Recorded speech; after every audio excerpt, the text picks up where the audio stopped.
All right, at this time, let's quickly take the RT200 FX summit that was held a few days ago in Lagos.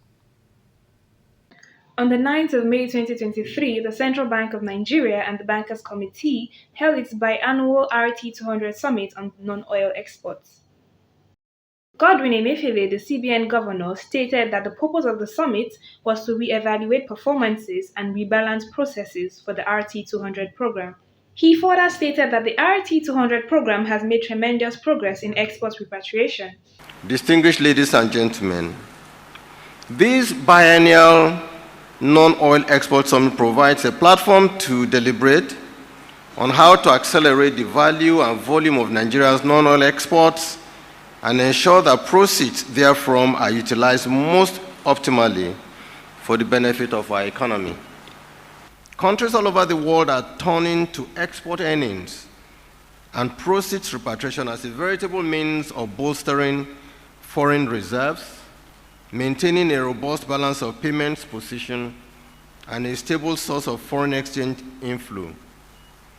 It is in recognition of this that the Central Bank of Nigeria, in collaboration with the Bankers Committee, identified the RT200 program and export promotion in general as a critical tool for attaining sustainable and stable external balance and safeguarding the value of our local currency. But the reason we are here today is that if you look at the 4 buckets that make up gross domestic product, what we call GDP, consumption, investment, government spending, and then net exports. It's very important to note with delight that export is one of those that come into that equation to add.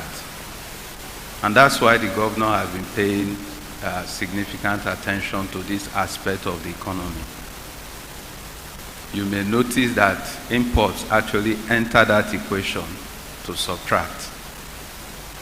And so when you see him say, let's reduce imports, he knows what he's talking about. It's because that equation is there to, or that variable is there to reduce gross domestic product. But exports come in to add. And how do they add? They add by creating jobs. They add by improving foreign exchange, liquidity in the market. They add by building your global profile. They add by innovation, research and development within the companies that do this.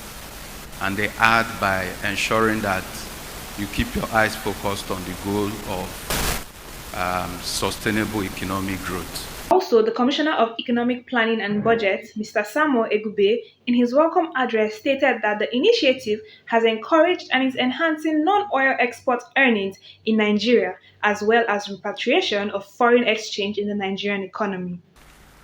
The importance of this initiative in the face of challenging and unstable sources of foreign exchange from crude oil and associated products cannot be overemphasized. It is therefore in the light of this that I commend the Central Bank of Nigeria under the leadership of Dr. Godwin Emefiele, CON, for initiating this program as a critical step towards diversifying the economy and increasing the capacity of the non-oil sector to generate more foreign exchange earnings to boost economic growth and stabilize the economy generally. It needs to be mentioned that this initiative supports the fact that we can no longer continue to pay lip service to the issue of diversification and reducing our dependence on fossil fuels as our major source of foreign exchange. The RT200 program further discussed the non-oil export initiative along answering questions from the audience. So we were unanimous in identifying the fact that export was the way to go. Even after identifying that export was the way to go, we gave it to CBN, and when they came back and modeled it into RT200, it became a very, very enticing, a very, very encouraging platform for us to unleash the potentials of this country. And today, in the speech of the governor, he has given hope of, from the testimonials, we can see that an economic renaissance has commenced for the country. And this economic renaissance is going to be steadily driven by what we will do and continue to do in the export space.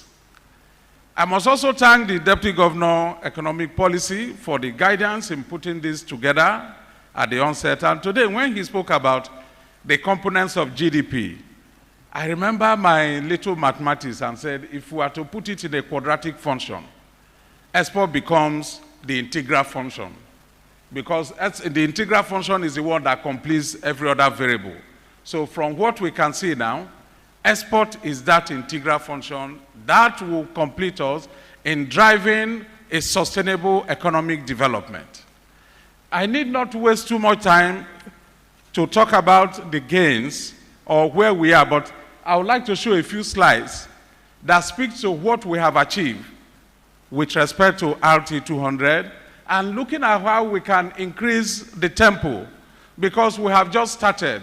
What started as baby steps has now gone to very intense and bold steps that we need to reinforce. Volume of NSP. NSP represents the documentation of every export out of the country. Volume of NSP increased from $3.4 billion to 4.82, giving a 40% growth. FS repatriation increased by about 56%. So looking at this, you can see incremental, very significant incremental growth. However, it's important to know that from the report of Nigerian Export Promotion Council, the volume of increase we have seen in the export space in the last 1 year is the highest in 47 years. This slide speaks to the payment of rebate. When we started Q1, 3.23 billion was paid. Q2, it moved to 20.33. Q4, 40.44. Q3, then Q4, 54.96. And Q1, 25, giving a total of 144 billion that has been paid so far. And what is important is that if you look at the trajectory, that of what you see as Q1 is just the first payment. Usually, once a payment is made, I can tell you that out of a total of about 340-something applications we submitted to CBN, only about 100 applications have been paid. You know, CBN, they have a way of recalibrating these things at times.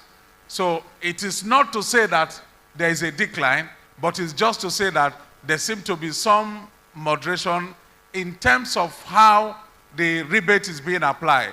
Remember, one of the anchors of the rebate or the objective is that there must be significant value addition. And I must also say that from the inception of the program, CBN has been very understanding and accommodating, and in paying out significant rebate, even when the amount of value addition is not really commensurate. But right now, it looks like value addition is now being driven as a major function, because value addition speaks to so many things. Value addition speaks to employment generation. Value addition speaks to development. Value addition speaks to the fact that, yes, we are not taking our items in the primary form and exporting, but processing, and it will help us to enhance our competitive standing in the international community. So, where have we achieved this? In looking at the achievement, let's quickly look at the pillars. These are the 5 pillars: value addition, non-oil commodity expansion facility, non-oil FS rebate scheme, dedicated non-oil export terminal, then biannual non-oil export summit. Let's look at how far we've achieved. Value addition, like we saw from the testimonial of some of those interviewed, a good number of companies have started increasing in terms of the value addition level of their operation. I can speak to the fact that cocoa, cashew, soybean, etc.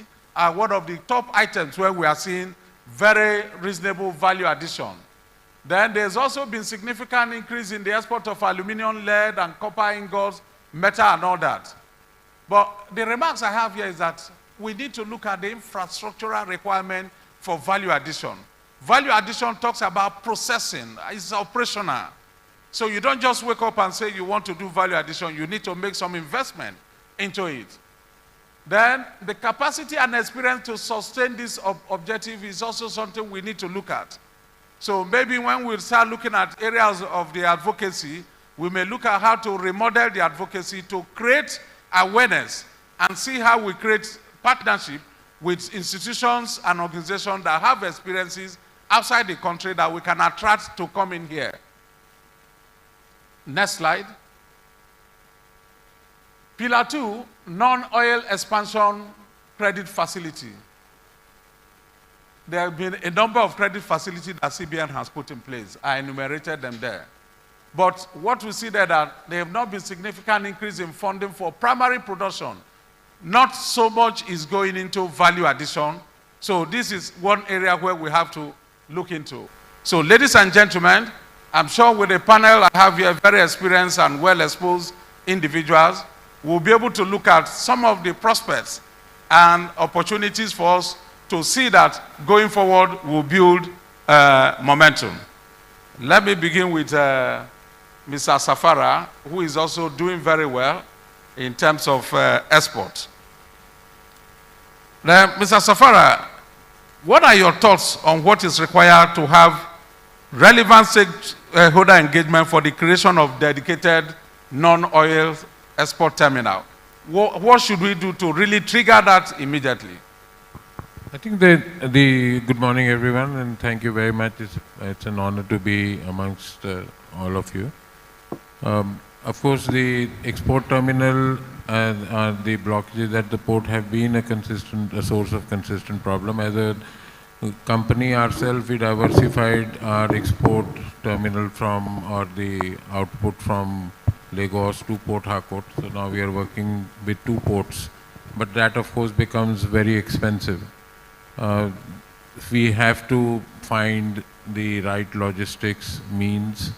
There are tracking systems, there are different ways that we can discipline the entry and the exit to the port. So I think a lot more work has to be done there. The Lekki Deep Sea Fort has been commissioned. Of course, it's a journey. The infrastructure projects don't happen overnight. So I think there's a lot more work which has to be done in making it more accessible, more viable.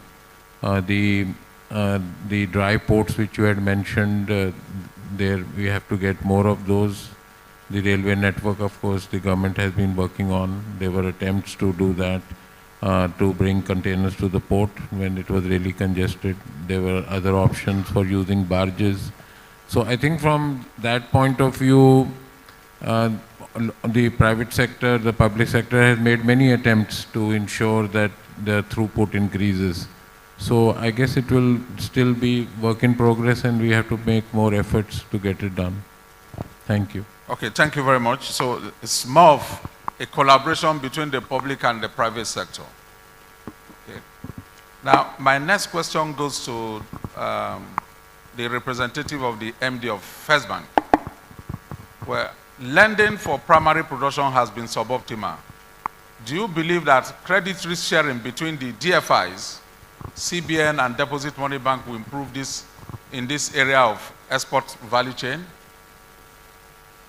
Thank you, and good morning, all. And thanks for the initiative. It's actually a big success so far in First Bank's opinion. When my CEO attended a meeting, I believe with the governor and other CEOs, he returned and he gave me an update. And I took all the notes. I was in his office, and I got back to my desk, and he called me and asked if he needed me to repeat everything that he had said. Of course, I said that wasn't necessary. But in his opinion, this was a critical policy and initiative, and I needed to pay attention and focus, and I think that's what we have done. And so far, so good, huge success. The model you describe, Ebenezer, is a model that is successful across other geographies. There are all sorts of credit insurance, first loss products available involving DFIs where they team up with pure commercial banks and essentially allows them expand lending to companies depending on what they're trying to achieve. I think it would be a huge success. I haven't seen it applied in scale in our market here in Nigeria. I think pretty much we're still reliant on the central bank and also on the commercial banks to push the initiatives forward. But ultimately, that model that you have described, DFI's risk sharing, I think it's one that will mean that we can expand lending at the right levels, especially lower down the credit chain. So for the very large companies, yes, they have access to finance and access to banks. As you get it to the aggregators and you go lower down, there is some restriction in terms of the provision of credit. And I think this would be an excellent way for us to expand and deepen that. So in my opinion, this is one of the action points that we should take forward from today. Thank you. Okay, thank you very much. Which means it's something we'll probably need to take further, maybe in the bankers committee, to develop a risk sharing model that will enable really scale in terms of the deepening the funding for value addition. Because it makes no sense for us to have, the facilities are there, but the way banks see it typically is that, well, I'm at the back foot all the time.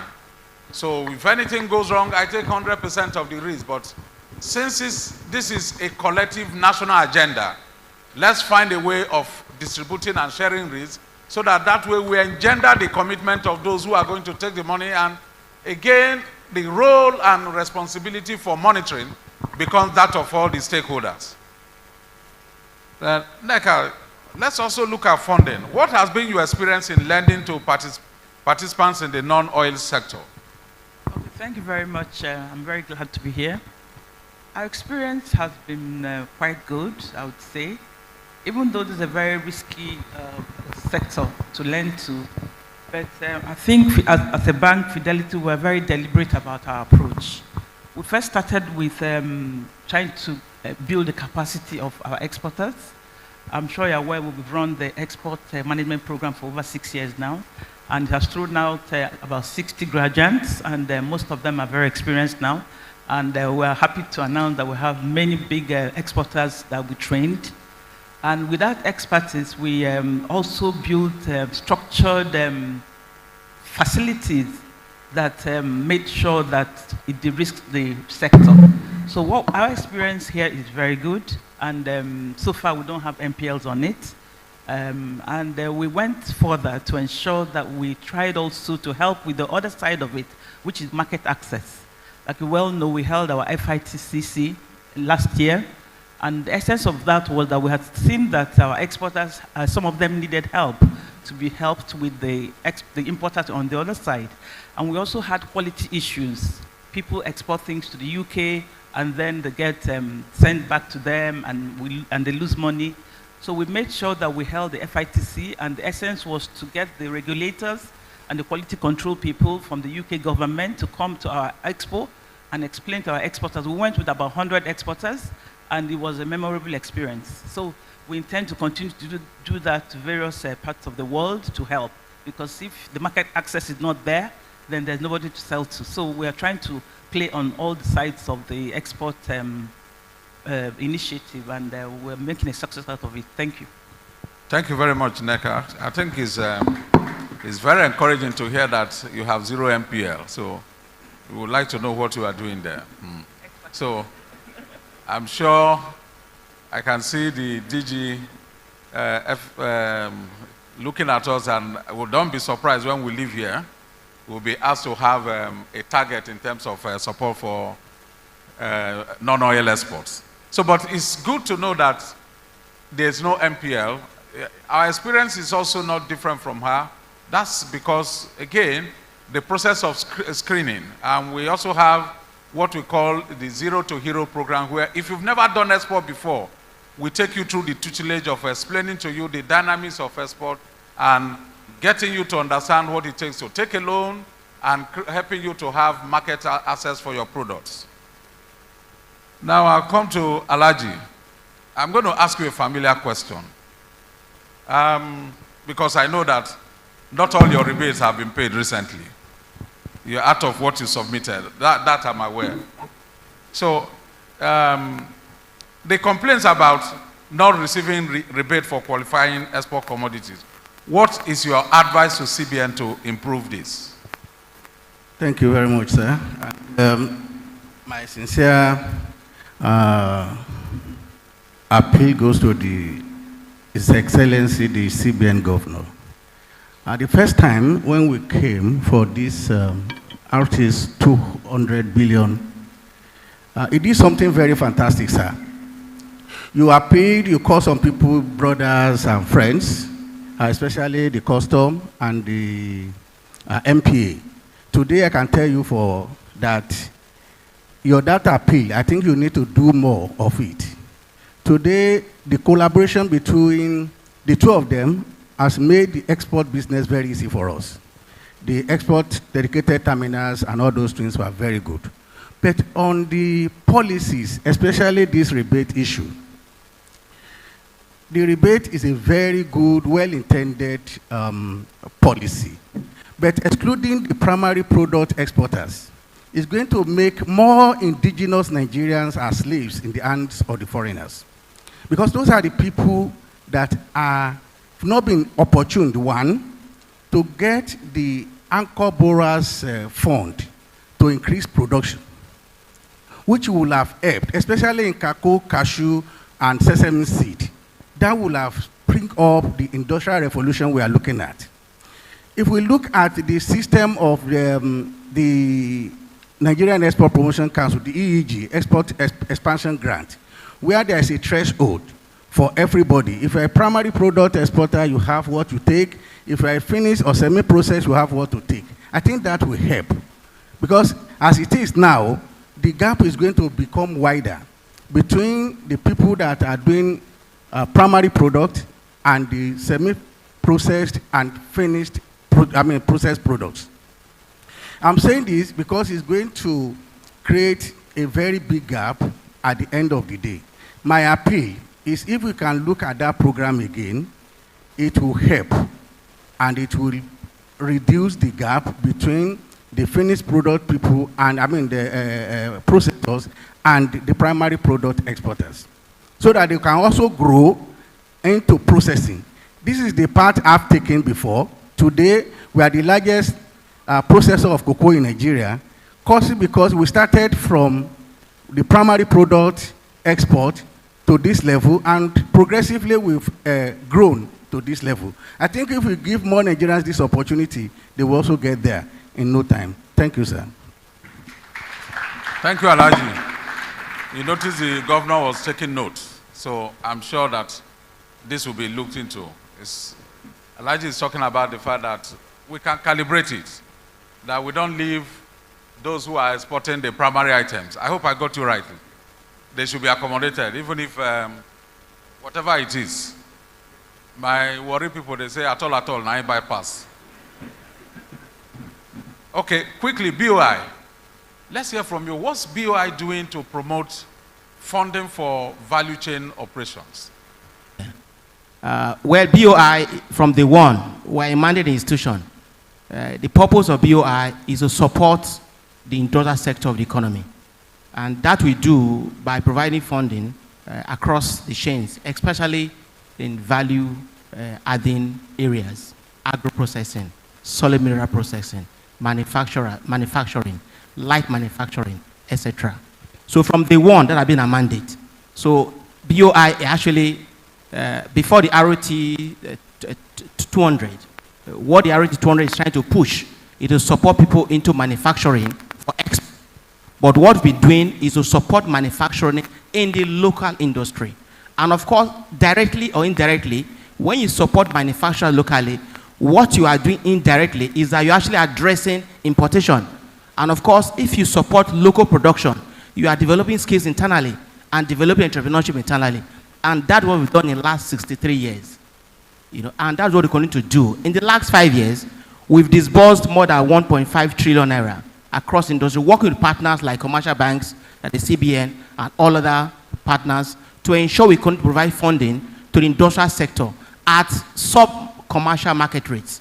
So for instance, in funding equipment which are required for manufacturing, either at a small scale or large scale or medium scale, we do that at 10% per annum. And we also have a fairly long tenure.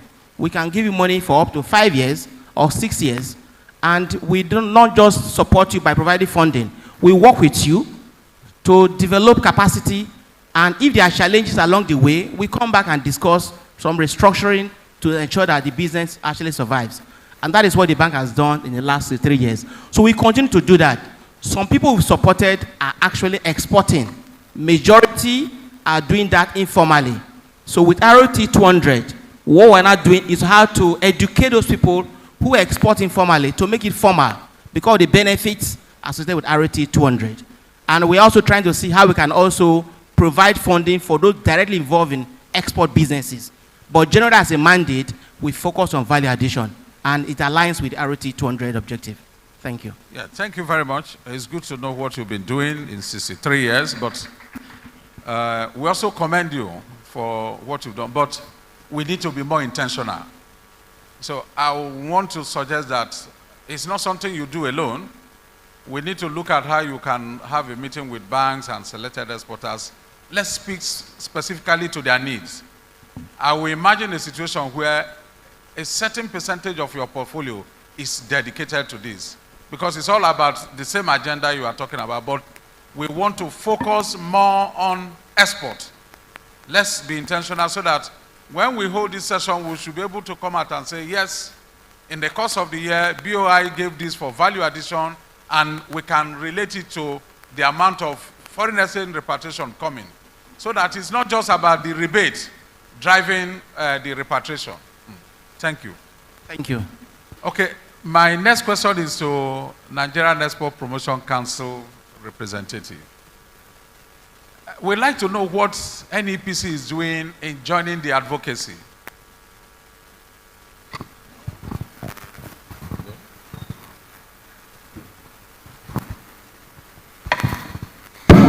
Okay. Good morning, everybody. Thank you, Mr. Moderator. We want to sincerely thank the CBN for what they are doing in the non-oil export sector ecosystem, especially with the RT200. It is a contributory role to what the Council is doing in respect of the Export Expansion Grant and the Export Development Fund. And like it has been said here on this panel, that in 47 years, 2022 recorded the highest export performance and about 40% increment from last year. But with that, I still have to digress a bit to refer to what Alaji said about the essence of reclassification of the RT200 following what the Council is doing in the disbursement of the EEG based on a particular threshold, which we call the weighted eligibility criteria. Why am I saying this? Because we observed that about 90% of those in the export, non-export ecosystem are indigenous companies. And if it is not done that way, we just realize that it's only the multinationals and the big companies that will be going home smiling with all this incentive put into place. And another thing is that we also realize that 80% of the practitioners in the non-export sector are women and the youths. They are the ones in the farm. Like, for example, we talk about ginger. Most of the cultivators of ginger in the farm are women and youth. Also go for shea nuts. So if you reclassify this for them to benefit, like Alaji said, initially when they started, you just started like a local buying agent. From there, after acquiring a lot of capital, he has to go into processing.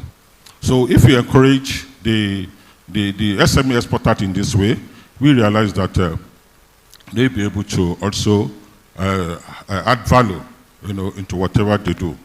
And another thing I want to talk about has to do with taking opportunities of the non-export sector. I realized that as a nation, we are not really taking opportunities of what we have, the non-export sector. For example, I want to refer to Benue State, which we refer to as the food basket of the nation. That state is where a single person will have 8,000 stands of orange and mango trees. The only intervention in that sector is Transcorp, which can only absorb about 5% of what is produced. What we are saying is that we can invest in that sector to start producing concentrates, because we're a nation that drinks a lot of juice. So we can invest into that sector. So another area has to do with the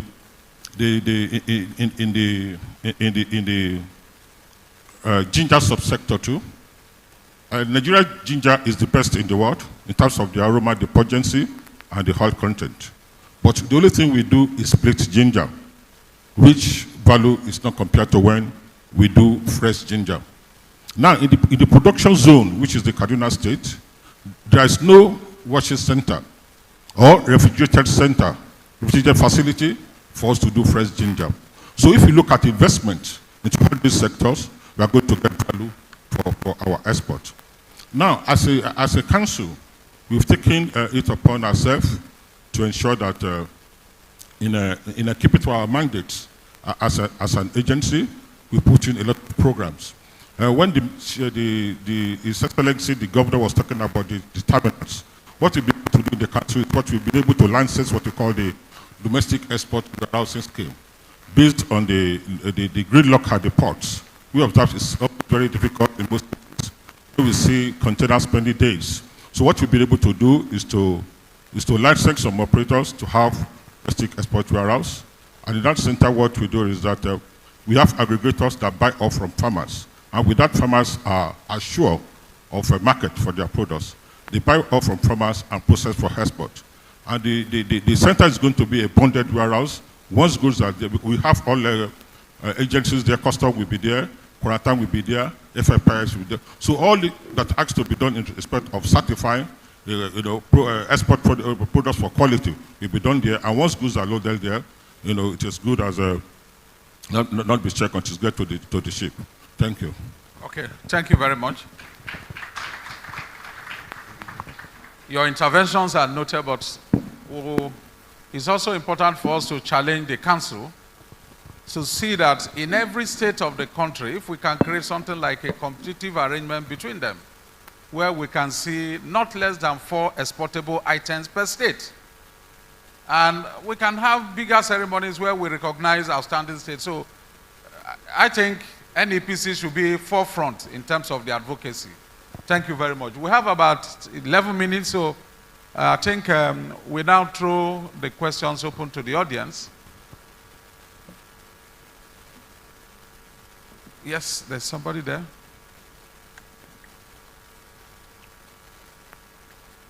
So let's know your name and who your question is being directed to.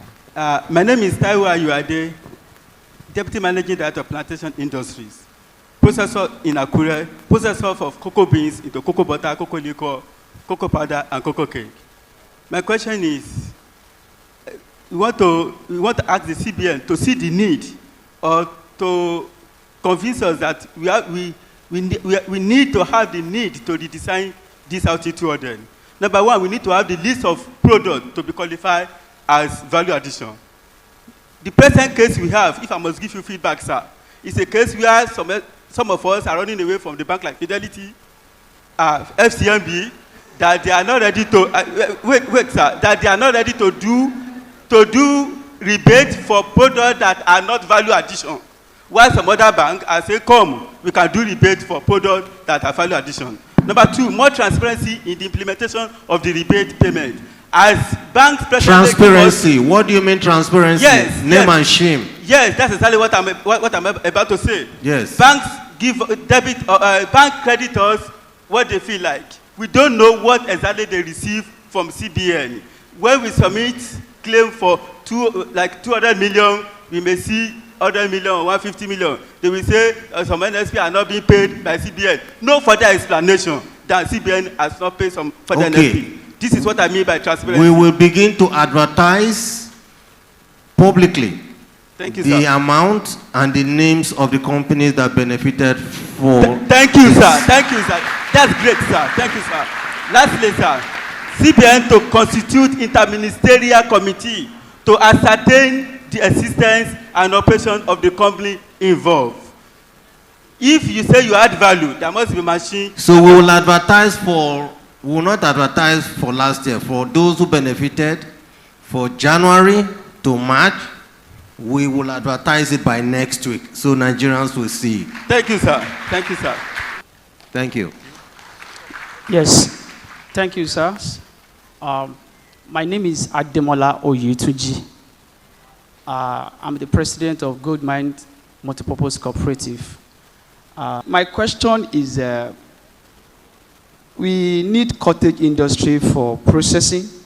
And of course, I want to commend Nigeria Export Promotion Council for different capacity building which have been a beneficiary and which have been actually teaching people, both virtual and physical. I've done different programs online, on radio, on televisions, and thereabouts. But we need capacity building, and we need cottage industry. I want to see a situation whereby Nexim, NEPC, BOI will work in collaborations so that we can achieve orientation and funding. I'm asking the question because different program has been organized, and I've been a part of different programs organized by NEPC, but we see that there is no synergy within the agencies. And I'm saying that because one of the beneficiaries of my program, actually we have a contract to supply granules, a contract sealed on, but we talked to our commercial bank. I want to mention name, Lotus Bank, FCMB. At a point, they don't pick the calls again. So I want to see a situation whereby this program will have a follow-up scheme, a evaluation team, that all this money I mark for this project is actually used for a purpose. Because if the money I mark for this, all of this agricultural primary production, like Starlink mentioned, we are not going to be talking about this. By now, we'll be talking about 500, RT 500, or 1 million, not RT 200. So thank you, and God bless Nigeria. I think it's important that we all realize the reason we're here. We said this is a biannual event. Every 6 months, we must meet. And I believe most of us should be looking forward to an opportunity to meet the central bank, to meet the banks, to meet customs, to meet NPA, to meet the shipping lines, who ordinarily will not have met themselves, even in more than a year or two. So you can raise your issues and we can take them on, because we want you to believe that we are truly interested in raising the export earnings potentials of this country. And we want to address those issues. So I thought I should address it, but I can assure everybody that most of the issues you will raise, we will try as much as possible to thrash them out at this meeting. If we cannot, it just after the next bankers committee, we should be able to give you solutions or announce solutions that we think must help to grow RT200. Welcome back, and it's a wrap. I hope you enjoyed our package today. I am Nancy Naji. Be the best you can be and build a change that you want to see. I'll see you all again next time. Bye now.